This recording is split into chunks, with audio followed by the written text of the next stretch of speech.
Hello बच्चों, कैसे हैं आप सभी लोग। मैं आपका स्वागत करता हूं हमारी इस क्लास में। और आज की क्लास में पहले ही सभी बच्चों को बता देना चाहता हूं कि बिल्कुल पॉइंट टू पॉइंट होने वाली है और बहुत ज़्यादा इंपॉर्टेंट भी होने वाली है।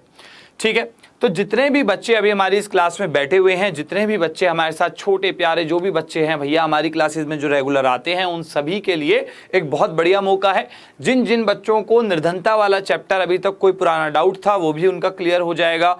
और इसी के साथ साथ क्या चीज़ क्लियर हो जाएगी उनकी कि भैया निर्धनता को लेके अगर किसी बच्चे ने कभी पढ़ा नहीं है तो भी उसको टेंशन की कोई बात नहीं है। किसी बच्चों ने उन्होंने मेरी कोई पुरानी क्लास देख रखी है या कोई भी आपका पुराने लेक्चर्स देख रखे होंगे तो घबराना नहीं है, क्योंकि मैंने इस चैप्टर की इंपॉर्टेंस को जाना है कि ये चैप्टर ना सिर्फ आपके एग्जाम के पॉइंट ऑफ व्यू से इंपॉर्टेंट है बल्कि रियल लाइफ में भी, यानी कि डेली लाइफ में भी अगर आप लोगों को इस चीज़ की नॉलेज होगी, इस चीज़ की जानकारी होगी तो ये जो क्लास है आपके लिए बहुत ज़्यादा महत्वपूर्ण होने वाली है। ठीक है, चलिए आज की क्लास में हम बिल्कुल कहीं और समय व्यर्थ नहीं करेंगे और सीधे केवल पढ़ाई की बात करेंगे। तो भाई हमारा जो आज का टॉपिक है हम भली भांति जानते हैं कि क्या है, निर्धनता है।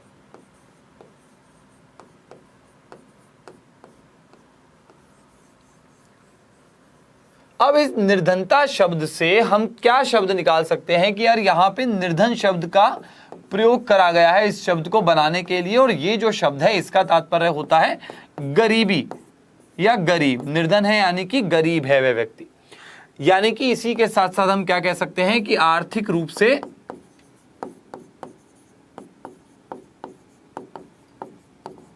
सक्षम नहीं है भाई, यानी कि अपने खर्चे नहीं उठा सकता है। बहुत सारी समस्याओं का इसको सामना करना पड़ता है।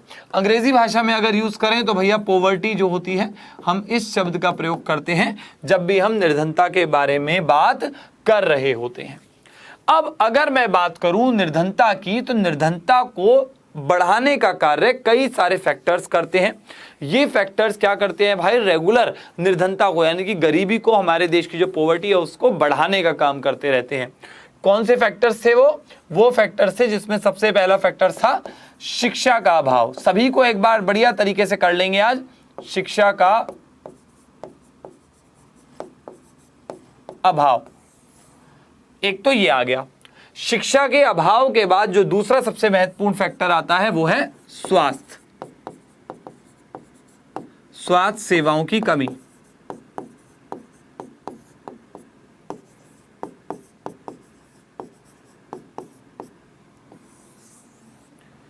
तो पहला क्या आ गया है, शिक्षा का अभाव आ गया है। दूसरा आया है स्वास्थ्य सेवाओं की कमी।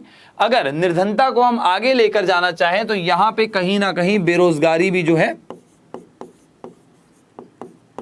अपनी भूमिका निभाती है। जी हां, बेरोजगारी।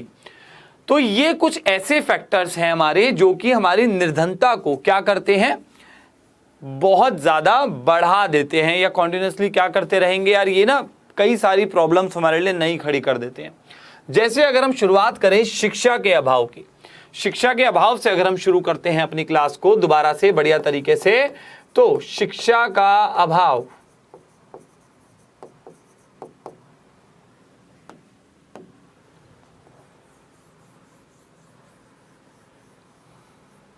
भाई, शिक्षा के अभाव की अगर हम बात करते हैं तो इसके अंदर हमारे दो चीजें सबसे पहले आती हैं कि शिक्षा जरूरी क्यों है भाई। शिक्षा जरूरी क्यों, एक सवाल तो हमारा ये बन के आता है।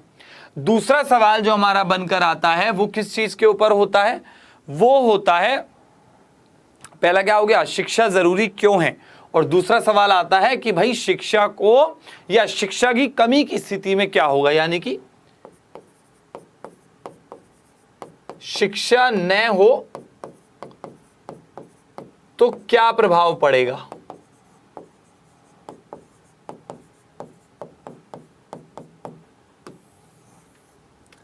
अब अगर आप इन दोनों ही पहलुओं को देखेंगे ध्यान से तो आप क्या चीज देख सकते हैं। अगर हम बात करते हैं शिक्षा जरूरी क्यों है, इसके लिए उदाहरण लेते हैं दो व्यक्तियों का।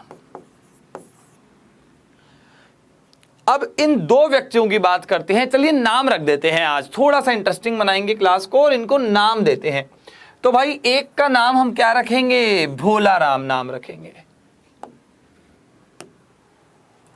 दो व्यक्ति हैं, एक तो है जिसका नाम है भोला, जी हाँ मासूम व्यक्ति है बड़ा, और दूसरे का नाम क्या रख देंगे, जो कि शैतान प्रवृत्ति का है, थोड़ा सा तेज है, शैतान। आहा, दो बढ़िया बढ़िया नाम आ गए हमारे यहाँ पर, है भाई, एक भोला नाम है व्यक्ति है, एक शैतान नाम का व्यक्ति है। अब इन दोनों व्यक्तियों में फर्क क्या है? फर्क है इन दोनों में शिक्षा का। भोला जो है भैया वो शिक्षित नहीं है,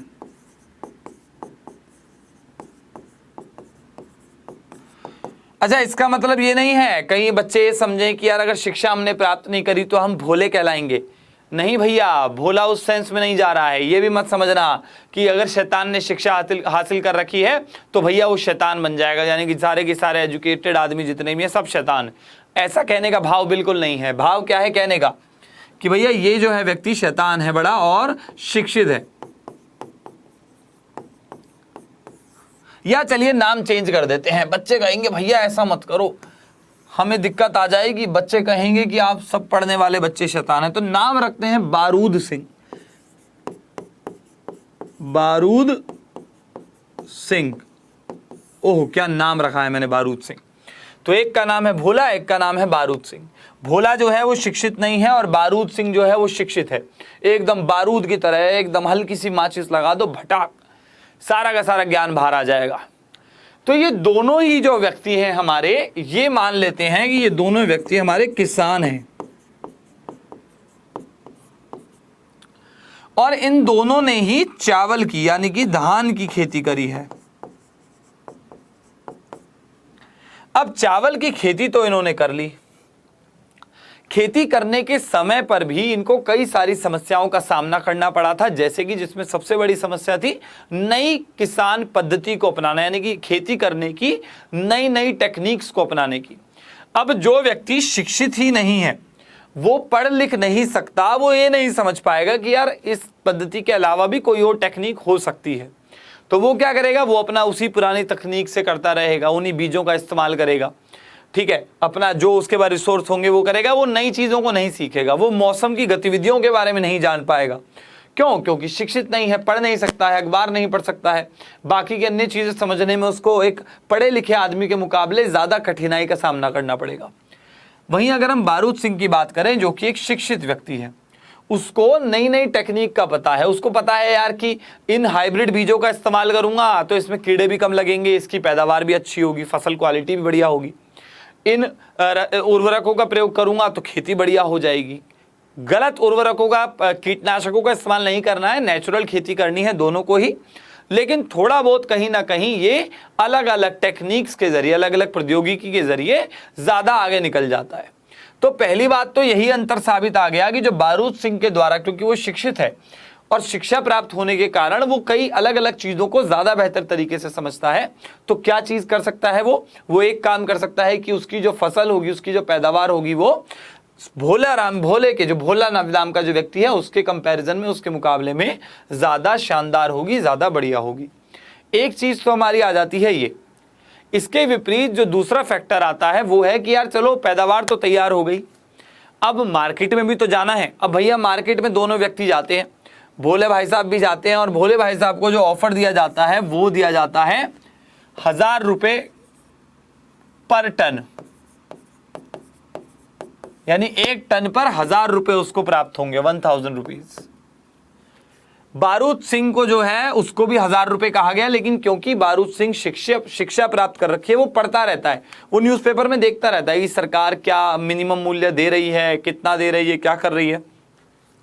ये व्यक्ति जो है ये शिक्षा के अभाव में दूसरे लोगों पर आश्रित होता है कि यार आप ही हमें कुछ बढ़िया सा ऑफर दे दीजिए, देखिए गांव से आए हैं, बड़ी समस्याओं का सामना हमें करना पड़ सकता है ना।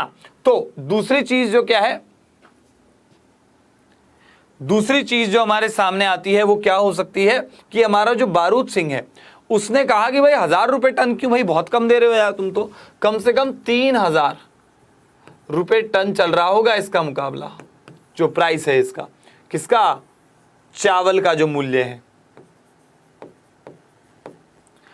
तो क्या फायदा होगा उसको? क्योंकि वो पढ़ा लिखा है, वो बात अपनी रख सकता है ढंग से और उसको समझा सकता है कि नहीं भाई सरकार ने ऐसा नहीं कहा है, सरकार कह रही है कि मिनिमम आपको 1500-1600 तो सरकार ही खरीद रही है, आप 1000 रुपये कैसे बोल सकते हैं मुझे? आपको 3000 में लेना है तो लीजिए। अब जो कंपनी होगी या जो भी मंडी में जो उस प्रॉपर तैयार माल को जो ले रहा होगा वो समझ जाएगा कि यार ये व्यक्ति टेढ़ा व्यक्ति है, थोड़ा नाम भी इसका बारूद सिंह है और भैया बारूद बहुत खतरनाक चीज है, तो वो क्या करेंगे 3000 रुपये में बेच के आएगा, जबकि वो व्यक्ति आपका 1000 रुपये टन में बेच के आएगा या शायद उससे भी कम में बेचेगा। तो यहां से हमें एक बहुत महत्वपूर्ण चीज जो साफ रूप से पता चलती है वो है शिक्षा का महत्व, कि अगर शिक्षा आपको प्राप्त होगी तो आप सेम चीज, या आप मान लो कोई भी कार्य करने जा रहे हो, उस कार्य को करने से पहले आप रिसर्च कर सकते हो, आप जान सकते हो कि जो कार्य आप कर रहे हो उसमें आपको जितना इन्वेस्ट आप कर रहे हो, भाई आपने इनपुट आउटपुट के बारे में सुना होगा, इनपुट आउटपुट। तो इनपुट होता है जब हम किसी चीज को इन्वेस्ट कर रहे होते हैं। मान लीजिए इसको साधारण शब्दों में इनपुट आउटपुट को समझाऊं तो एक चीज बहुत बढ़िया तरीके से आपको समझ आएगी कि इनपुट क्या होता है, कि भाई मैं आपको भी पढ़ा रहा हूं, मैं आपको क्या कर रहा हूं, सारी चीजें मैं आपको लिख के बता रहा हूं, शॉर्ट फॉर्मेट में कहानियों के जरिए आपको कॉन्सेप्ट समझा रहा हूं, ये मेरा इनपुट है, यानी कि मैं अपने एफर्ट्स डाल रहा हूं और आपको ज्ञान दे रहा हूं।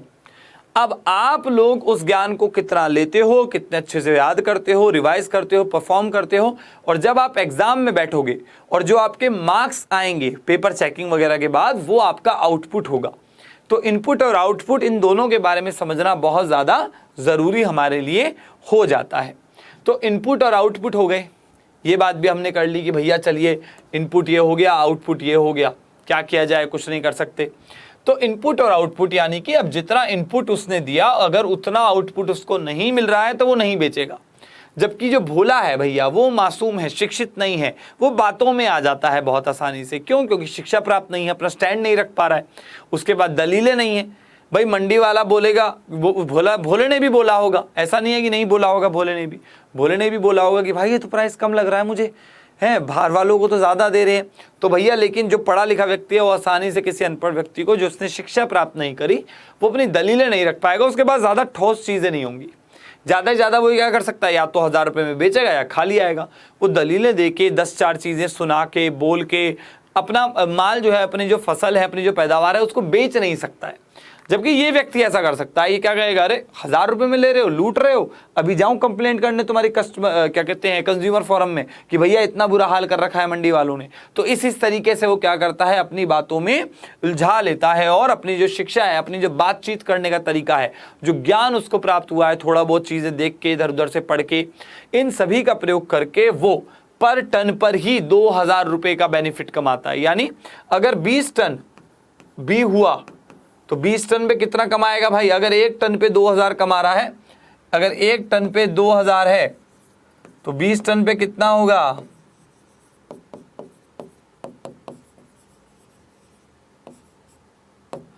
बेसिकली 40,000 रुपए का तो वो वहीं कमा गया। अगर 1 टन पे कमा रहा है तो कमा गया कि नहीं कमा गया? 40,000 रुपए तो वो पर टन पे उससे ज्यादा कमा गया। तो यहां पर हमें क्या देखने को मिला कि ये अमाउंट तो वो अमाउंट है जो कि उसने 40,000 रुपए ज्यादा लिया। 40,000 रुपए जो एक्स्ट्रा उसको मिले हैं वो एक्स्ट्रा नहीं है, उसकी मेहनत की कमाई है, जो कि इसको नहीं मिले हैं। क्यों? क्योंकि अपनी बातें नहीं रख पा रहा है। तो शिक्षा जो होती है, अगर मैं आपको शिक्षा की परिभाषा दूं तो शिक्षा की परिभाषा थोड़ी सी कॉम्प्लिकेटेड है। कुछ लोग कहते हैं कि यदि आप अपनी भाषा को, या जब शिक्षा की बात होती है, यदि आप अपने नाम को 2 भाषाओं में लिख पढ़ सकते हैं, सुन सकते हैं, पढ़ सकते हैं, यानी कि यदि आपको 2 भाषाओं का ज्ञान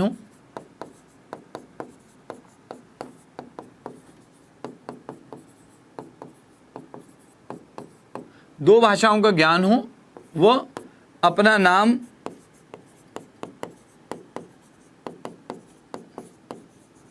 लिख व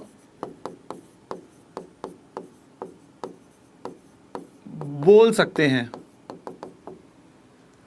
क्या कर सकते हैं? 2 भाषाओं का ज्ञान होगा और अपना नाम लिख और बोल सकते हैं, तो हम ये कह देते हैं कि वह व्यक्ति शिक्षित व्यक्ति है।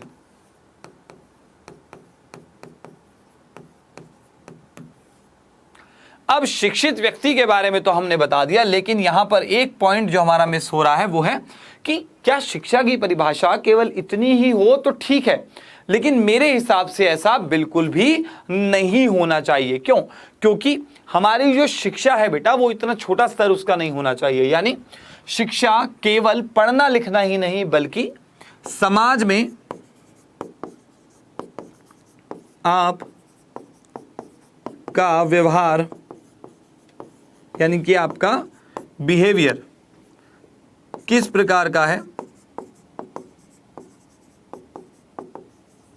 वो भी मायने रखता है। और कैसा होना चाहिए? शांत होना चाहिए, बैलेंस होना चाहिए यानी कि संतुलित होना चाहिए,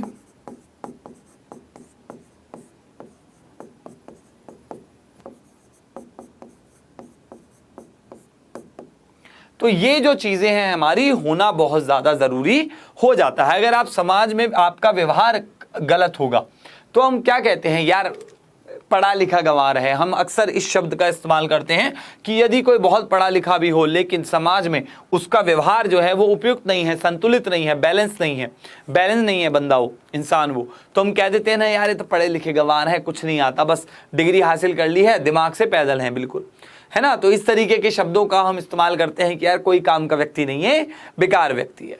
तो इसी वजह से हमारी जो ये तीसरी लाइन है यानी कि समाज में आपका व्यवहार किस प्रकार का है ये भी बहुत ज्यादा मायने रखता है और शिक्षा की परिभाषा में ये भी उतना ही ज्यादा महत्वपूर्ण हो जाता है। तो यहां तो बात हो गई हमारी शिक्षा की। दूसरा जो पॉइंट है कि यदि शिक्षा नहीं होगी तो क्या प्रभाव पड़ेगा। भाई इतने सभी चीजों को समझने के बाद, देख सुनने के बाद हम एक बात तो अच्छे से कह सकते हैं कि यदि शिक्षा नहीं होगी तो मनुष्य के शोषण होने का, शोषण बढ़ जाएगा।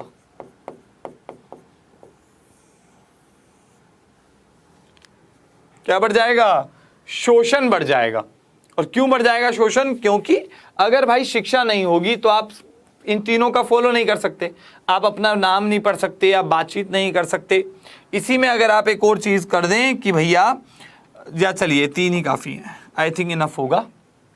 तो इसी प्रकार से हम ये देख पाते हैं कि शिक्षा का महत्व हमारी जिंदगी में क्या हो जाता है। उसके बाद जो दूसरी चीज आ रही थी वो है स्वास्थ्य सेवाओं की कमी।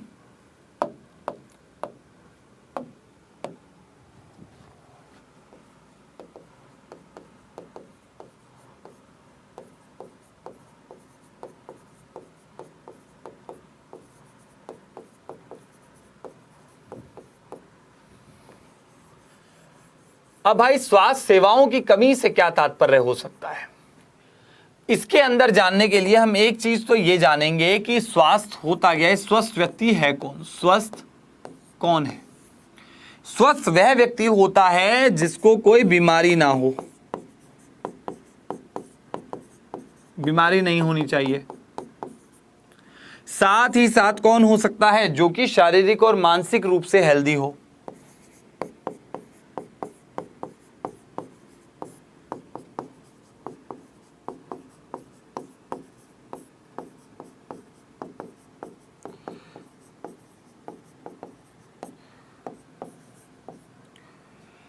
साथ ही साथ क्या हो सकता है भैया, स्वच्छता होनी चाहिए।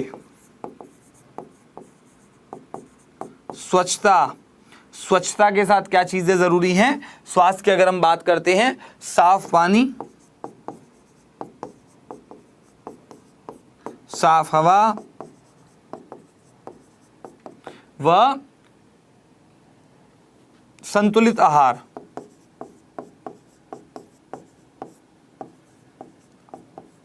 यानी कि भोजन।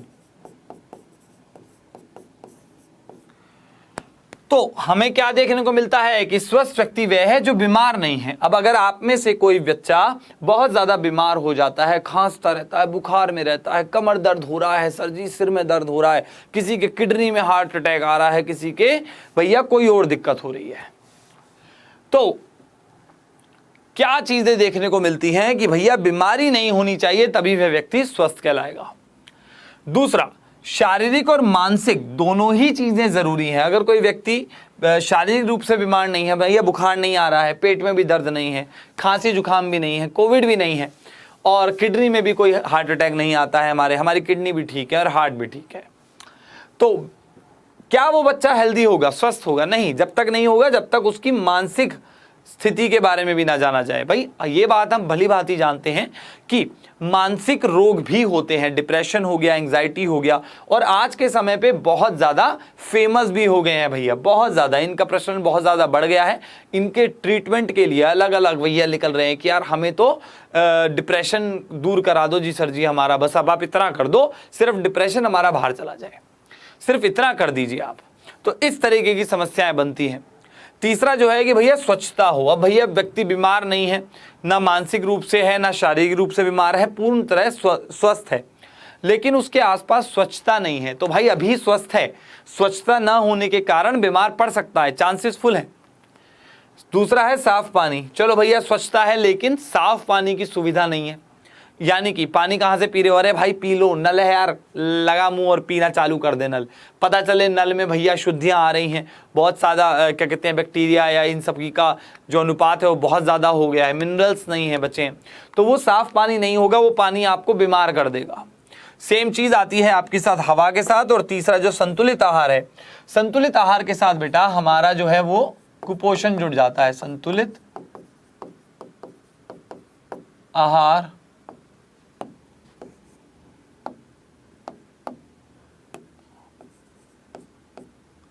की कमी,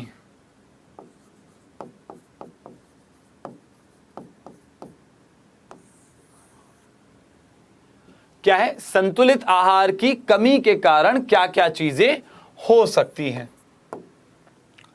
सबसे पहले जो समस्या आती है वो कुपोषण की आती है। कुपोषण होता क्या है? आपने अक्सर अगर किसी गरीब बच्चे को देखा होगा आपके आसपास, या जो बहुत झुग्गी झोपड़ियों में रहने वाले जो बच्चे होते हैं उनमें आपने देखा होगा कि ना बच्चा आप देखोगे तो आप कहोगे यार तो 4-5 साल का बच्चा है, और अगर आप उसकी वास्तविक एज पता करोगे तो आप वो क्या होगा भैया 8-9 साल का दिखेगा।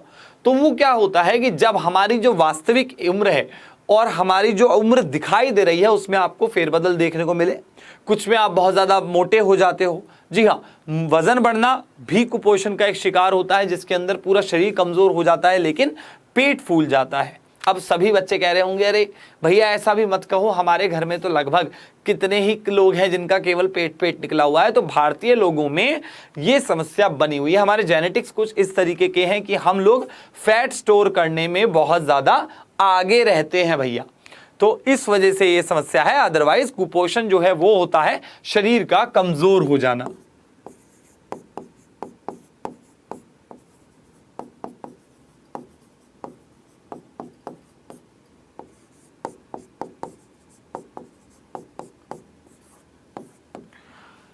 क्या हो जाता है? शरीर का कमजोर हो जाना कुपोषण कहलाता है। अच्छा, अब सवाल ये आता है कि स्वास्थ्य सेवाओं की जो कमी है उसकी जिम्मेदारी कौन ले सकता है? जिम्मेदारी किसकी है? तो वास्तविक रूप में यह जिम्मेदारी जो होती है बेटा वो होती है सरकार की। सरकार और समाज। सरकार क्या करती है? सरकार आप लोगों के लिए सिविल हॉस्पिटल बना दिए, यानी कि नागरिक अस्पताल का निर्माण कर दिया, और अन्य कहीं जागरूकता फैलाने के लिए कुछ स्कीम्स चला दी, कुछ क्या कहते हैं एड्स चला दिए, न्यूज़पेपर में छाप दिया, और इसी के साथ साथ फंड कर देती है, पैसे दे देती है। पोलियो ड्रॉप आपने देखा होगा, पोलियो के टीके लगते हैं, पिलाई जाती है ना, बड़ा मज़ा आता था बचपन में। और हमारे समय पर तो भाई पोलियो ड्रॉप जब पिलाते थे साथ में ना वो मिलती थी सीटी, तो बच्चे जिनको सीटी मिलती थी सीटी मारते हुए जाते थे, है ना, उंगली पे लगाते थे वो निशान की पोलियो ड्रॉप पिला दी गई है, सीटी दे देते थे। तो वो किसके द्वारा चलाई गई पहल है? सरकार के द्वारा ही चलाई गई पहल है कि भैया पोलियो फ्री बनाना है हमें भारत को। तो ये छोटी छोटी चीज़ें क्या होती हैं, बहुत ज़्यादा इम्पैक्ट लाती हैं। इसी के साथ समाज की भी बेटा ये जिम्मेदारी है।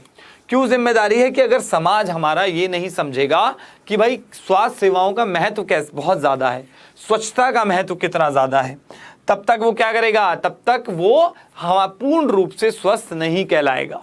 तो समाज और सरकार इन दोनों की ये जिम्मेदारी होती है कि ये दोनों को ही बेहतर तरीके से चलाए।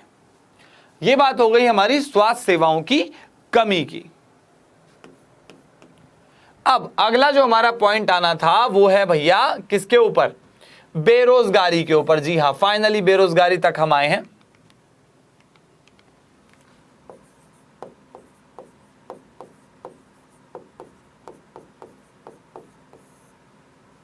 बेरोजगारी, अब बेरोजगारी हमारी दो प्रकार की होगी। एक होती है आपकी, दो भी क्या, तीन प्रकार से कह लीजिए आप। एक होती है आपकी प्रच्छन्न बेरोजगारी,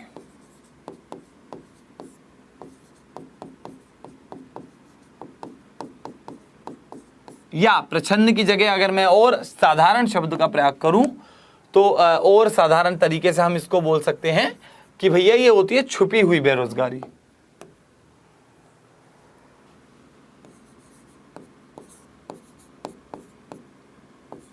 छुपी बेरोजगारी। दूसरा आता है मौसमी बेरोजगारी।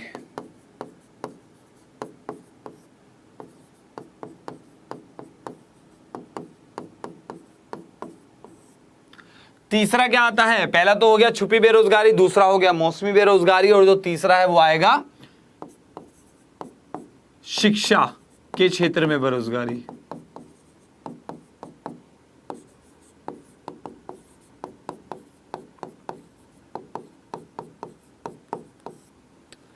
अब ये तीन क्षेत्र हमारे बनके तैयार हो जाते हैं, एक छुपी बेरोजगारी, एक मौसमी बेरोजगारी और एक शिक्षा के क्षेत्र में बेरोजगारी।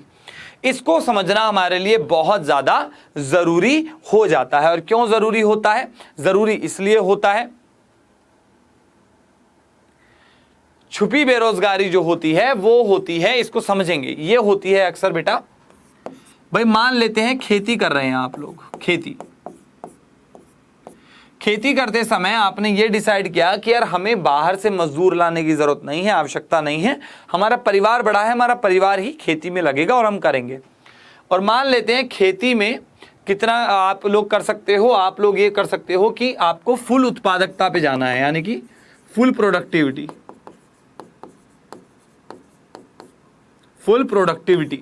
फुल उत्पादकता, पूरी उत्पादकता तक जाना है, यानी कि बेसिकली 100% तक जाना है खेती के समय पे, ठीक है। अब ये 100% हासिल करने के लिए पहले कितने लोग थे, 5 लोग लगे हुए थे, और ये 5 की 5 लोग 100% एफिशिएंसी से काम करके और क्या कर पा रहे थे, पूरी उत्पादकता हासिल कर रहे थे।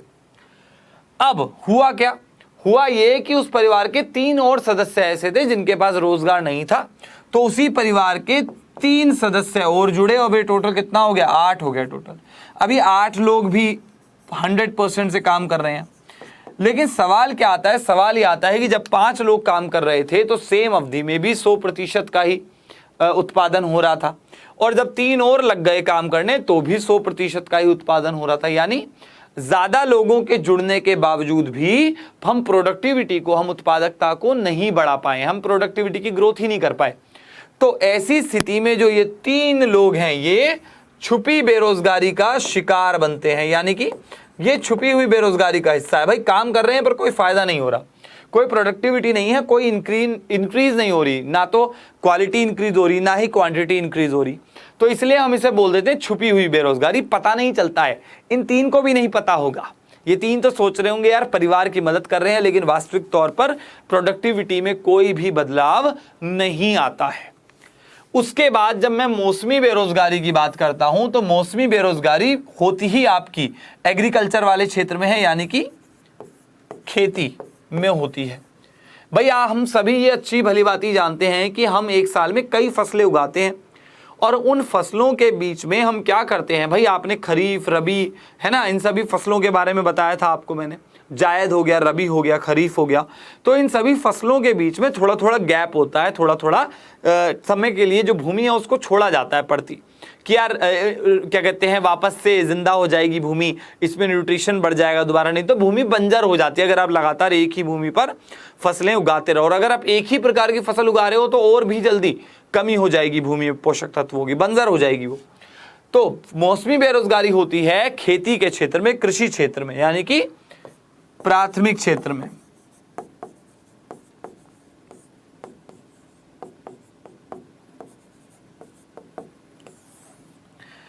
प्राथमिक क्षेत्र में हमारी मौसमी बेरोजगारी होती है, जिसमें कुछ समय कुछ अवधि ऐसी होती है जिसके अंदर कोई भी काम उनके पास नहीं होता है, यानी कि पूरी बोदी सिंचाई भी कर दिया, बस कटाई से पहले का कुछ महीनों का गैप है वो खाली रहता है, उसी को हमने मौसमी बेरोजगारी का नाम दिया है। अब अगला जो है हमारा लास्ट वाला जो है शिक्षा के क्षेत्र में बेरोजगारी, इसमें क्या फर्क आता है देखने को कि ये बेरोजगारी आज के समय पे अलग ही लेवल पर उठ रही है। शिक्षा के क्षेत्र में बेरोजगारी होती है बेसिकली सेवा क्षेत्र, यानी कि हमारा तृतीय क्षेत्र, थर्ड वाला तृतीय क्षेत्र यानी कि सेवा क्षेत्र।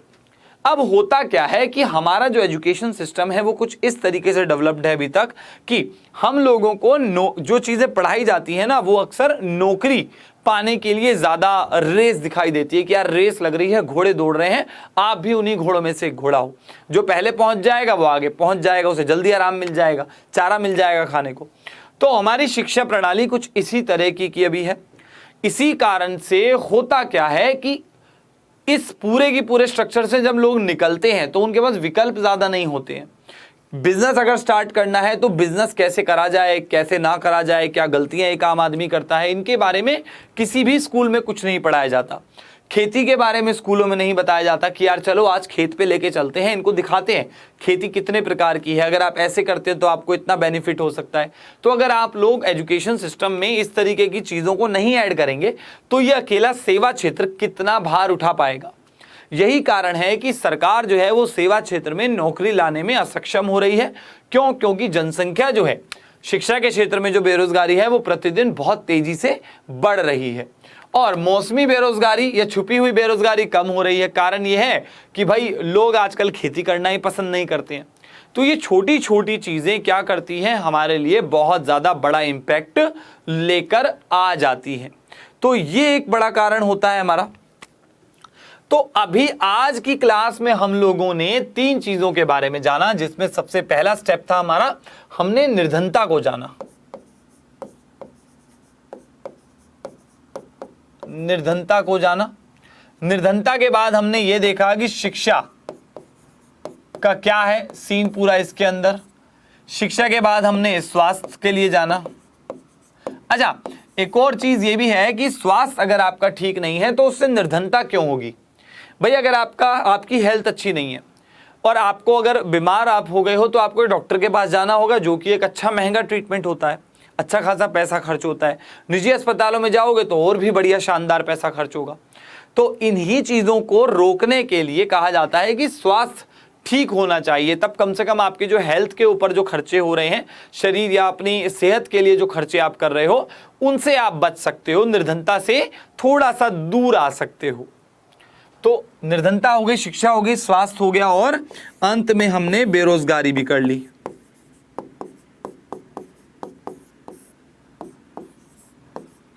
तो ये तीनों चारों चीजें हमने विस्तार से कर ली और आज हमने क्या करा, बिल्कुल पॉइंट टू पॉइंट अपनी क्लास को रखा था। मैं आशा करता हूं बेटा कि आप सभी को हमारी जो ये प्यारी सी क्लास है ये पसंद आई होगी। ऐसी और क्लासेस के साथ मैं आपके साथ समय समय पर जुड़ता रहूंगा। चलिए मुलाकात होगी आपसे अगली क्लास में। Thank you so much, bye bye.